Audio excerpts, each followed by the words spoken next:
Hello students, स्वागत है आपका फिर से द स्टडी ठिकाना पे। हम लोग पिछली वीडियो में 11th ज्योग्राफी का पृथ्वी की आंतरिक संरचना जो पार्ट चैप्टर 2 है उसका पार्ट 1 हम लोग देखे थे कि पृथ्वी की उत्पत्ति कैसे हुई थी, उसके जो अर्ली थ्योरीज हैं, उसके जो प्रारंभिक सिद्धांत क्या क्या थे, कितने कितने साइंटिस्ट कितने कितने थिंकर्स लोग आए और वो अपना क्या क्या थ्योरीज दिए, ये हम लोग देख चुके थे। ठीक है, आज हम लोग आधुनिक सिद्धांत जो सबसे ज़्यादा अप्लीकेबल है पृथ्वी की उत्पत्ति या ब्रह्मांड की उत्पत्ति के लिए, जो सबसे ज़्यादा सटीक आंसर हमको देता है, ठीक है, वो देता है आधुनिक सिद्धांत। ठीक है, आज हम लोग इसी चैप्टर से शुरुआत करने वाले हैं। हम लोग पिछली वीडियो में जिक्र कर लिए थे कि अर्ली थ्योरीज उतने एप्लीकेबल है नहीं। इसका मतलब ये नहीं है कि हम उनको नहीं पढ़ेंगे या उसके बारे में नहीं जानेंगे। ठीक है, वो अर्ली थ्योरीज ही थे जिनके कारण ये आधुनिक सिद्धांत का जन्म हुआ। अगर वो अर्ली थ्योरीज नहीं आते, ठीक है, तो हम लोग आधुनिक सिद्धांत तक नहीं पहुंचते, या जो बिग बैंग थ्योरी है हम लोग का, वो हम लोग नहीं पहुंचते। ठीक है, शुरुआत में जितने भी थिंकर्स लोग थे वो सभी पृथ्वी की उत्पत्ति समझाने में लगे थे, ग्रह की उत्पत्ति समझाने में लगे थे। कोई लेकिन ये नहीं समझा रहा था कि आखिर ये जो पूरा ब्रह्मांड बना वो कैसे बना। क्योंकि अगर मान लीजिए खिड़की बना, छत कैसे बना, ये जानने से अच्छा अगर हम पूरा ओवरऑल स्ट्रक्चर जान जाएंगे कि घर कैसे बना, तो उसका जो भी एक एक पार्ट्स है वो अपने आप बन जाएगा, है ना। तो वही हम लोग पढ़ने वाले हैं कि आधुनिक सिद्धांत क्या था। सबसे पहले ये जानिए कि पृथ्वी की जो आधुनिक सिद्धांत से जो थ्योरी बनता है, big bang theory, big bang सिद्धांत। ठीक है, इसको एक और नाम से जाने जाते हैं। ठीक है, एनसीईआरटी में महाविस्फोटक सिद्धांत के रूप से भी इसको जाना जाता है। ठीक है, ऑब्जेक्टिव में आप कभी कंफ्यूज नहीं कीजिएगा इस चीज को। तो ये जो थ्योरी थे वो दिए कौन थे? ठीक है, तो ये बात याद रखिएगा, ये जो बिग बैंग थ्योरी है ये दिए थे जॉर्ज लेमेंत्रे ने। जॉर्ज लेमेंत्रे, ठीक है, जॉर्ज लेमेंत्रे, ये वही शख्स थे जो बिग बैंग थ्योरी को दिए थे। और इसको जो साबित किए थे कि हाँ कि ये जो जो बताए जो बात, इसको साबित किए थे, उसका नाम था एडविन हब्बल। ठीक है, एनसीईआरटी कभी कभी कंफ्यूज कर देता है बिग बैंग सिद्धांत का थ्योरी किसने दिया। वो ऑप्शन में जॉर्ज लेमेंत्रे का नाम ना देके कभी कभी हब्बल दे देता है। ठीक है, तो आप ये सोच समझ के मारिएगा, अगर ऑप्शन में जॉर्ज लेमेंत्रे आ रहा है तो जॉर्ज लेमेंत्रे ही मारेंगे, अगर ऑप्शन में लेमेंत्रे ना के हब्बल दे दिया तो हब्बल मारेंगे, क्योंकि एनसीईआरटी कभी कभी हब्बल को मान लेता है। ठीक है, लेकिन एग्जैक्ट अगर हम लोग डाटा जानेंगे तो बिग बैंग सिद्धांत जो दिया था, बिग बैंग थ्योरी, बड़ा धमाका महाविस्फोटक सिद्धांत, जो पृथ्वी की उत्पत्ति या ब्रह्मांड की उत्पत्ति से रिलेटेड जो आया था, वो दिए थे जॉर्ज लेमेंत्रे। इसको प्रमाणित किए थे, इसको साबित किए थे एडविन हब्बल में 1920 में। ठीक है, अच्छा क्या था ये? ठीक है, तो इस सिद्धांत को समझने के लिए हम लोग तीन चरण में समझेंगे। ठीक है, क्या था शुरुआती अवस्था? शुरुआती अवस्था में क्या था बिग बैंग सिद्धांत का? क्या बताता है कि ब्रह्मांड जो था, जितना भी ब्रह्मांड अभी फैला, आकाश गंगा तारे जितने भी, है ना, बहुत सारे आकाश गंगाएं हैं, बहुत सारे तारे हैं, बहुत सारे ग्रह हैं, बहुत सारे सूर्य हैं। ठीक है, वो सभी शुरुआत में इतने सारे थे नहीं, वो सभी एक स्थान पर एक छोटे गोलक या तो सिंगुलर एटम समझ ले सकते हैं, बहुत ही सूक्ष्म अणु के रूप में वो एक जगह स्थित था। आज हम जितना फैला हुआ देख रहे हैं ना ब्रह्मांड, वो शुरुआत में इस तरह नहीं था, वो सभी एक सिमटा हुआ था एक छोटे से गोलक में। ठीक है, और उस जो सूक्ष्म बिंदु था, ठीक है, वो जो वो जो सूक्ष्म बिंदु था, ठीक है, एक मिनट, हाँ, वो जो सूक्ष्म सूक्ष्म बिंदु था, मतलब हर ब्रह्मांड का हर एक चीज जो था वो एक छोटे से गोलक के रूप में समाहित था, हर एक छोटे गोलक में। और वो जो सूक्ष्म बिंदु था उसका आयतन बहुत छोटा था, मतलब बहुत ही छोटी चीज में सब कुछ समाया था। ठीक है, और लेकिन इसका जो तापमान था और घनत्व था बहुत अनंत था। हम इस तरह समझ सकते हैं, बोलते हैं ना कि एक घड़ा मान लो, है ना, घड़ा में एक सब कुछ अगर भर देंगे भरते जाएंगे, या बलून मान लो, बलून, एक बलून ले लो, एग्जांपल समझते हैं क्योंकि बलून का एग्जांपल हम देंगे यहाँ पे। ठीक है, एक बलून ले लो, एक बलून में पानी भरते जाओ, आयतन उतना ही उसका, उसमें पानी भरते एक समय आएगा जब उसका जो घनत्व है वो बहुत ज्यादा बढ़ जाएगा, वो बहुत ज्यादा भारी हो जाएगा, अचानक क्या होगा, फूट जाएगा। इसी तरह बोल सकते हैं कि बहुत ही बिंदु के रूप में, सिंगल आइटम के रूप में हर एक चीज एक बिंदु में समाहित था, जिसका आयतन तो फिक्स था, है ना, कि इतना ही बड़ा है, लेकिन उसमें जो तापमान था और उसमें जो घनत्व था वो बहुत ज्यादा अनंत था। ठीक है, तो एक समय आया जब आज से लगभग हम लोग बात करते हैं 13.7 बिलियन साल पहले, 13.7 अरब साल पहले, ये छोटे गोलक में एक भयानक विस्फोट हुआ। छोटा सा गोलक था, इसमें बहुत ज्यादा अनंत घनत्व था। घनत्व मतलब समझ में आ रहा ना कि कोई एक स्पेस में कितना ज्यादा चीज भरा पड़ा है। ठीक है, कोई एक रूम ले लीजिए, उसमें मान लीजिए 1000 लोग भर देंगे तो बहुत ज्यादा कोचा कोची हो जाएगा ना, तो वो घनत्व बहुत ज्यादा हो गया। अगर मान लो एक रूम है उसमें मात्र 10 लोग है तो बोलेंगे घनत्व इस रूम का बहुत कम है। ठीक है, तो उसमें घनत्व बहुत ज्यादा था, टेम्परेचर बहुत ज्यादा था। ठीक है, तो 13.7 अरब साल पहले क्या हुआ, उस छोटे गोलक में भयानक क्या हुआ, विस्फोट हुआ। और इसी विस्फोट के साथ हम लोग मानते हैं कि ब्रह्मांड का तेजी से विस्तार हो रहा है और अभी भी विस्तार हो ही रहा है। ठीक है, अच्छा, जॉर्ज लेमेंत्रे जो थे इस थ्योरी को समझाने के लिए एग्जाम्पल ये थे बलून का।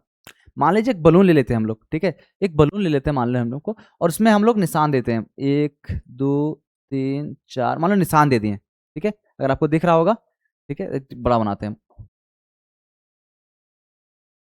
एक बलून ले लिए, उसमें निशान दे दिए 1 2 3 4 5, ये निशान दे दिए। ठीक है, और कभी भी इस बलून को जब हम फुलाएंगे, ठीक है, इस बलून को जब भी फुलाएंगे हम, हवा एयर देते जाएंगे। ठीक है, इस बलून में हवा देते जाएंगे, भरते जाएंगे, तो ये जो है ना, ये जो बिंदु बिंदु देख रहे हैं, ये दूर फैलता जाएगा। जैसे जब बड़ा होता जाएगा बलून, वैसे वैसे दोनों आपस में क्या होता जाएगा, दूर फैलता जाएगा। तो इसी तरह इसी एग्जाम्पल से हमको समझाया था जॉर्ज लेमेंत्रे कि हमारा जो ब्रह्मांड है उसी तरह है। ठीक है, कि ब्रह्मांड फैलता जा रहा है, जो ग्रह है ना वो एक दूसरे से दूर होते जा रहे हैं।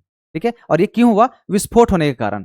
ठीक है, जब विस्फोट हुआ तो जितना तेजी से विस्फोट हुआ कि सब लोग जो ग्रह है ना एक दूसरे से दूर होते जा रहे हैं। ठीक है, और ये जो दूर होने का जो सिलसिला है ना, वो दिया था हब्बल। हब्बल जो था वो अपने कुछ सूक्ष्मदर्शी वगैरह से देख के बताया कि हाँ, दो ग्रह के बीच का डिस्टेंस सचमुच में बढ़ रहा है। ठीक है, तो इससे साबित हो गया था जॉर्ज लेमेंत्रे का जो थ्योरी था कि ब्रह्मांड फैल रहा है और उसके बीच के जितने भी ग्रह हैं वो आपस में दूर होते जा रहे हैं। ठीक है, और अभी भी ये फैलता है, अभी भी फैल रहा है। ठीक है, दूर डिस्टेंस बढ़ते जा रहा है, और ये प्रमाण दे दिया हब्बल, इसीलिए इनका थ्योरी को सही साबित मान लिया गया। ठीक है, उसके बाद क्या हुआ, विस्फोट होने के बाद क्या हुआ, तो विस्फोट होने के बाद माना जाता है कि विस्फोट होने के बाद शुरुआत का जो 3 मिनट था, वो 3 मिनट के भीतर ही पहला परमाणु बन गया। मतलब जब विस्फोट हुआ, सब कुछ छितरा गया, है ना, तो शुरू का 3 मिनट में ही पहला परमाणु बन गया। उसी तरह परमाणु बनता गया, बनता गया, बनता गया। ठीक है, और 3 लाख साल बाद जब तापमान थोड़ा ठंडा हुआ, गिरा, 4500 केल्विन माना जाता है कि टेम्परेचर गिर गया। ठीक है, तो जो तापमान गिरने से जो ब्रह्मांड था, है ना, क्योंकि जब हम विस्फोट करेंगे कोई चीज में तो ज्वाला वगैरह जो फटता है, या बहुत ज्यादा बारूद उरूद निकलता है, धूल कण सब निकलता है ना, तो देखो धुआं धुआं हो जाता है। तो वो धुआं धुआं तब शांत हो गया कब, जब तापमान टेम्परेचर गिरने लगा। तो जब टेम्परेचर गिरा तो ब्रह्मांड पारदर्शी हुआ, और उसके बाद धीरे धीरे, ठीक है, तारों का, आकाशगंगाओं का, ग्रहों का निर्माण होना शुरू हुआ। ठीक है, एक बार हम लोग फिर से रिकॉल करते हैं कि आखिर आधुनिक सिद्धांत क्या बताता है। जॉर्ज लेमेंत्रे क्या बोले थे कि हमारा ब्रह्मांड कैसे निर्माण हुआ, तो वो मानते हैं कि हर एक चीज जो अभी हम लोग फैला हुआ देख रहे हैं, आकाश में चांद, तारे, ग्रह, सूर्यमंडल, जितना भी चीज है, बहुत सारा चीज, जितना ब्रह्मांड फैला है देख रहे हैं, वो सभी कहीं इस तरह फैला नहीं था, सब एक सीमित एक बिंदु में मौजूद था। ठीक है, और वो एक बिंदु था शुरुआत में, और कुछ नहीं, वो बिंदु फिक्स था कि इतना ही बड़ा है, लेकिन उसमें तापमान, ठीक है, और घनत्व बहुत ज्यादा था, अनंत था। ठीक है, तो स्वाभाविक है कि हल्का सा भी अगर चिंगारी लगेगा, हल्का सा भी अगर तापमान थोड़ा सा बढ़ा तो फटेगा। तो वो जो फटा, ठीक है, बहुत तेज, बहुत बड़ा विस्फोट हुआ, और विस्फोट होने के कारण बहुत सारे चीज उससे निकले। ठीक है, और शुरुआत के 3 मिनट में ही पहला परमाणु बने, और इसी तरह परमाणु परमाणु अणु, ठीक है, बनते गए, जुड़ते गए। ठीक है, ब्रह्मांड ठंडा होने लगा, पारदर्शी होने लगा, आकाश गंगा तारों का निर्माण होना शुरू हो गया। ठीक है, तो ये था बिग बैंग थ्योरी।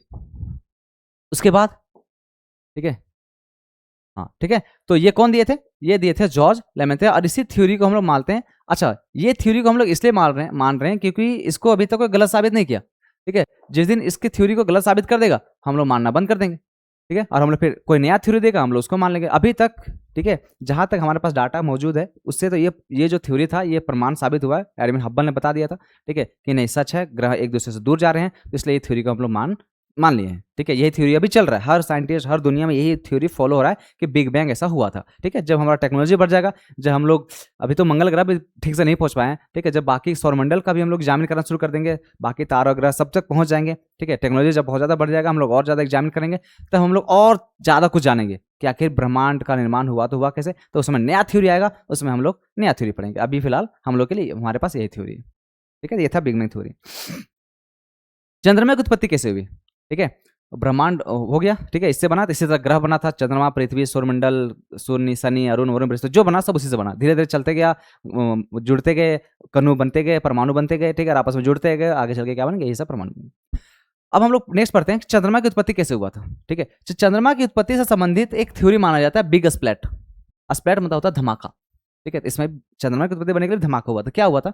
तो 4.4, ये सब डेट बहुत इंपॉर्टेंट है। ठीक है, ये सब डेट याद रखिएगा। ठीक है, कि वो जो ब्रह्मांड की उत्पत्ति हुआ कब हुआ? 13.7 बिलियन साल पहले। ठीक है, बिलियन ईयर पहले धमाका हुआ था, ये सब याद रखिएगा। ठीक है, चंद्रमा की उत्पत्ति कब होता है? तो 4.44 अरब साल पहले। ठीक है, तो ऐसा माना जाता है कि 4.4 अरब साल पहले एक बहुत बड़ा आकाशीय पिंड घूम रहा था। ठीक है, और इस पिंड का जो आकार था ना, वो लगभग मंगल ग्रह के समान था।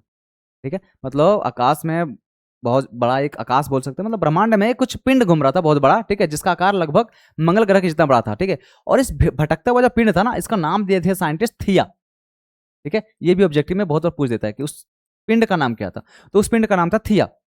ठीक है, और ये थिया जो है ना, वो घूमते घूमते भटकते भटकते हमारे पृथ्वी से टकरा गया। ठीक है, मतलब कि हमारा पृथ्वी यहाँ पहले से मौजूद था। अरे कोई आकाशीय पिंड था, ठीक है, जो मंगल ग्रह के समान एक पिंड था, वो भटक रहा था और किसी तरह से हमारे पृथ्वी में क्या हो गया? आके टकरा गया। ठीक है, इस टकराने से क्या हुआ? तो यह टक्कर इतना भयानक और जोरदार था कि पृथ्वी का एक बहुत बड़ा हिस्सा टूटकर अंतरिक्ष में बिखर गया। ठीक है, मतलब इससे एक बड़ा सा हिस्सा टूट के क्या हो गया? बिखर गया, अलग हो गया। ठीक है, और टक्कर मारने वाला जो पिंड था, थिया जिसको बोलते हैं, वो भी पूरी तरह चकनाचूर हो गया।